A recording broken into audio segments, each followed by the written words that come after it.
Sa gitna ng pangamba matapos yanigin ng malakas na lindol ang Cebu, agad na kumilos ang Police Regional Office 7 upang tugunan ang pinsala at tiyakin ang kaligtasan ng mamamayan. Mula sa mabilis na pagmomonitor ng sitwasyon hanggang sa aktwal na pagreresponde sa mga naapektuhan, nagpakita ng kahandaan ng Pro-7 sa pagtupad ng tungkulin. Patrolwoman Flora May Azares para sa report. Magnitude 6.9 na lindol ang tumama sa Bugo City, Cebu at mga kalapit na lungsod bandang alas 9:59 ng gabi noong Setyembre 30 ng taong kasalukuyan na nagdulot ng malawakang pagkasira at pagkasawi. Ayon sa Regional Disaster Risk Reduction and Management Council o RDRRMC Office of Civil Defense. Ang lindol ay nagresulta sa pagkamatay ng ilang residente at pinsala sa ilang bayan at lungsod sa Cebu, kasama na rito ang Bugo City at San Remeo sa mga pinakanasalanta ng lindol.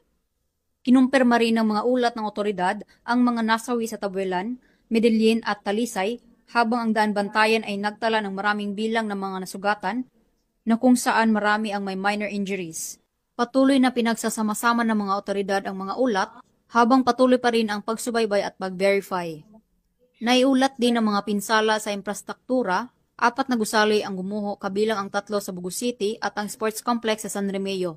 Isang simbahan din sa daan bantayan ang naiulat na nasira.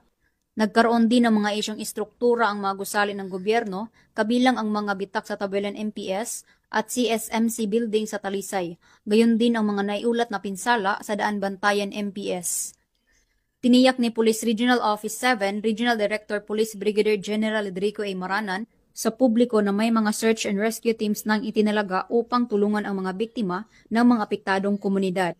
Our personnel are on the ground conducting rescue and relief operations. We are closely coordinating with disaster response agencies to ensure timely assessment and assistance to those affected by this devastating earthquake, aniya. Ang kapulisan ng Pro-7 ay patuloy ang paghahatid ng tulong sa lugar ng mga nasalanta upang matugunan ang pangangailangan at malaman ang aktwal na kalagayan ng mga biktima ng lindol. Mula dito sa Cebu Police Provincial Office, ako ay inyong Police News Network Correspondent, Patrolwoman Flora May Azares, alagad ng batas, tagataguyod ng Balitang Pulis.